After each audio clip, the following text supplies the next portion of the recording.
گناہ سے توبہ کے بعد اس گناہ کو یاد کر کے آدمی مزہ لے حرام، یہ علامت ہے کہ اس نے توبہ ہی نہیں کی یا اس کی توبہ ہی قبول نہیں ہوئی۔ اب کسی معشوقہ سے تعلق قطع کر دیا، اس کے بعد بھی پھر اس کا خیال جما رہا ہے، ٹکا رہا ہے، بٹھا رہا ہے، علامت ہے کہ اس نے توبہ ہی نہیں کی۔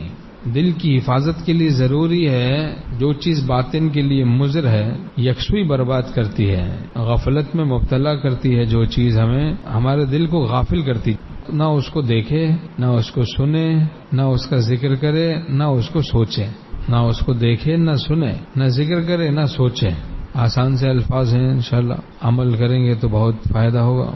یہ حسرت بھی بعض اوقات مروا دیتی ہے۔ ایک آدمی نے نشہ چھوڑ دیا، ظالم کو توبہ کرائی، توبہ کر لی اس نے، پھر پتہ چلا کہ کچھ وقت کے بعد پھر مبتلا ہو گیا حرام نشے میں۔ نے کہا وجہ کیا بنی؟ پتہ چلا حسرت بنی۔ وہ یاد کرتا تھا کہ بڑا مزہ تھا اس نشے میں، بڑا مزہ تھا، بڑا مزہ آتا تھا اس نے، وہ حسرت نے اس کو پھنسوا دیا، دوبارہ مبتلا کر دیا۔ تو بس تیرے عشق میں کوہ غم، سر پہ لیا جو ہو سو ہو، عیش و نشاط زندگی چھوڑ دیا جو ہو سو۔ تو حسینوں سے تعلق قطع کر دیا، لیکن حسرت زدہ ہے کہ بڑا مزہ تھا ان سے ملنے میں، پھر پتہ چلا ملاقات کر رہا ہے۔ تو حسرت سے بھی بچنا ہے نا بھائی، یعنی دل گندا کرنے سے بھی بچنا ہے۔ غیر غیر ہے اور غیر کچھ بھی نہیں، آپ ہیں اور آپ سب کچھ ہیں۔